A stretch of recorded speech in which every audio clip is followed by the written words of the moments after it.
Hello everyone, welcome back to the channel. So आज आपका स्वागत है मेरे एक अनदर नए व्लॉग में। तो इस व्लॉग में आपको मैं कनाडा के बारे में, जो आप लोगों को कोई नहीं बताता है, किसी व्लॉग में नहीं पता चलेगा, उस बारे में बताने जा रही हूँ।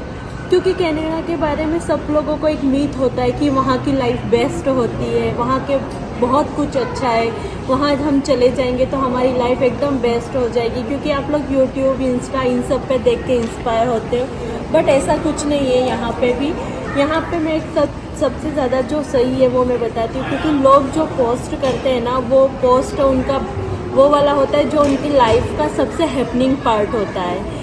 ऐसा नहीं है कि यहाँ स्ट्रगल नहीं है, यहाँ पे भी बहुत ज़्यादा स्ट्रगल है। तो लोगों को बस अपनी लाइफ का जो हैपनिंग पार्ट होता है उसको वो इंस्टा या यूट्यूब पे शेयर कर लेते हैं। तो आप लोगों को बस वही देख के लगता है कि यार ये लोग तो कितनी अच्छे से लाइफ इंजॉय कर रहे हैं, बट ये ऐसा कुछ नहीं है। यहाँ पे बहुत ज़्यादा स्ट्रगल है। हाँ, कुछ लोगों का अगर लाइफ सेट हो जाता है तो उनके लिए इतना स्ट्रगल नहीं होता है, बट बहुत ज़्यादा लोग ऐसे भी हैं जो बहुत ज़्यादा स्ट्रगल कर रहे हैं यहाँ पे सबसे बड़ी प्रॉब्लम तो होती है कि इंडिया में मेड मिल जाती है, यहाँ पे मेड नहीं होती है। यहाँ पे हमें मेड रखने के लिए हमारी सैलरी उनको देनी पड़ेगी। ये यहाँ पे बहुत ज़्यादा एक्सपेंसिव होता है।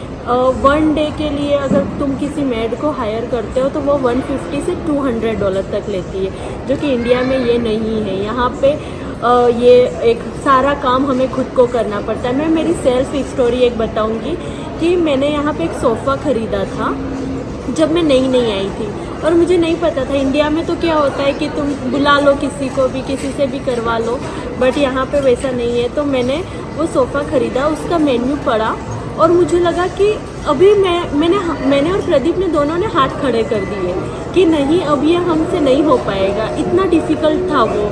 फिर हमने धीरे धीरे हमारे फ्रेंड्स को बुलाया, उनसे पता किया, तब जाके हमें पता चला कि अच्छा ये सब करना होता है। जैसे कि हमें इंडिया से आए थे तो हमें इन सब चीज़ों की कोई आदत ही नहीं थी। तो ये एक यहाँ का बहुत बड़ा प्रॉब्लम है कि सारा काम तुम्हें खुद करना होता है। प्लम्बर भी बनना पड़ता है, क्लीनिंग भी करना पड़ता है।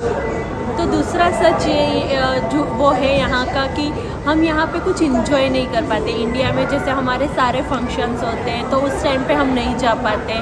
कोई शादियाँ होती हैं तो हमें वो सब चीज़ें वर्चुअली अटेंड करनी पड़ती है। वहाँ हमारे लिए ये पॉसिबल नहीं है कि हम एवरी 6 मंथ में या एवरी ईयर हम इंडिया जाएं और वहाँ पे हर चीज़, फंक्शन या फेस्टिवल जो भी है वो अटेंड करें।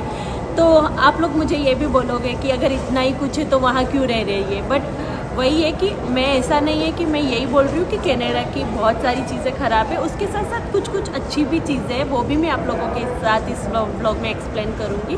बट उससे पहले मैं, जो लोगों में एक मीथ जम गया है ना कि कनाडा मतलब बेस्ट है या यूएस मतलब बेस्ट है, वहाँ की लाइफ के लिए हमारी ड्रीम कंट्री है, तो उसके बारे में मैं बता रही हूँ पहले। फिर उसके बाद यहाँ पे जो अच्छी चीज़ें हैं वो भी मैं आप लोगों के साथ शेयर करूँगी। तो हाँ, जैसे मैंने बताया कि हम फेस्टिवल नहीं अटेंड कर पाते, फैमिली से दूर रहते हैं, तो ये सब चीज़ें हैं। उसके बाद मैंने आप लोगों को वो सोफ़े की बात बताई थी, उसको मैंने कंप्लीट नहीं किया था। तो उसका ये था कि उसके इतने पार्ट ऐसे थे कि हमें पता ही नहीं चल रहा था कि हम फिक्स कैसे करें उन पार्ट को। क्योंकि वो जो मेन्यू कार्ड होता है वो भी प्रॉपर नहीं होता है कभी कभी।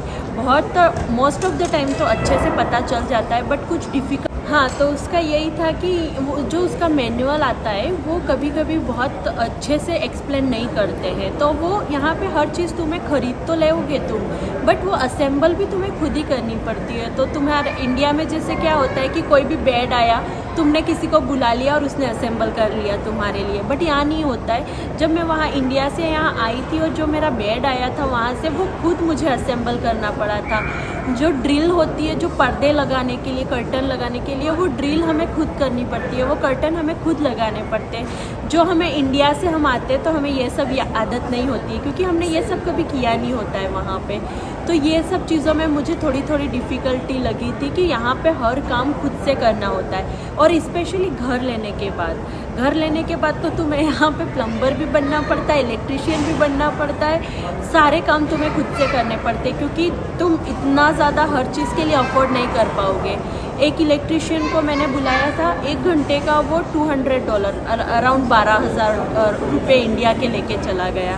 तो वैसे छोटी छोटी बहुत सारी चीज़ें घर में होती है, तो तुम हर चीज़ के लिए अफोर्ड नहीं कर पाओगे, तो तुम्हें खुद ही करना पड़ता है, जो कि इंडिया में ये सब चीज़ें बहुत सस्ती हैं। तो इसलिए मुझे अच्छा नहीं लगता है यहाँ पे। और सबसे पहले एक हम इंडिया में इतनी गर्मी से आते हैं और यहाँ का वेदर, कनाडा का वेदर बहुत ज़्यादा ड्रास्टिक चेंज होता है इंडिया के कंपेयर में। वहाँ पे पॉजिटिव में 40 होता है, तो कभी कभी यहाँ पे माइनस में 20, 25, 30 तक भी जाता है। तो वो एक एडजस्ट करना नहीं हो पाता है। मेरे को इतने साल हो गए यहाँ पे, बट फिर भी मैं इतना अच्छे से एडजस्ट नहीं कर पाई हूँ उस वेदर को, तो वो एक ड्रॉबैक है यहाँ पे। उसके बाद मैं अभी कनाडा की अच्छाई के बारे में बताऊंगी। तो हाँ, ऑफकोर्स जो अर्निंग पॉइंट है वो इंडिया के कंपेरेटिवली हाई होता है, बट इतने ही यहाँ पे एक्सपेंसेस भी होते हैं। तो वो वही है कि थोड़ा सा फ़ायदा होता है उस चीज़ में, बट जितना लोग सोचते हैं ना कि मतलब करोड़ों में बना रहे, उतना कुछ नहीं होता है यहाँ पे। उसके बाद सेकेंड होता है कि तुम्हें फ्रीडम मिलती है। हाँ, तुम हर कोई एक्सपेक्ट करता है कि फ्रीडम, तो हाँ, मैं वो चीज़ को एग्री करती हूँ कि तुम्हें उस चीज़ की यहाँ पे फ्रीडम होती है इंडिया के कंपेयर में, तो वो अच्छी चीज़ है। उसके अलावा मैंने कभी यहाँ पे कोई चीज़ ऐसा नहीं सोचा है कि इंडिया से मुझे यहाँ पे बहुत अच्छा लगा है। बस वही है कि यहाँ पे रह रहे हैं, जॉब कर रहे हैं और अच्छे से चल रहा है, दैट्स इट। तो अगर इस व्लॉग में अगर कुछ किसी भी चीज़ में आपको कोई भी डाउट हो तो प्लीज़ मुझे कमेंट सेक्शन में बताना। मैं आप लोगों को वो भी कमेंट के थ्रू या नेक्स्ट व्लॉग के थ्रू मैं आपको सारा एक्सप्लेन करूँगी।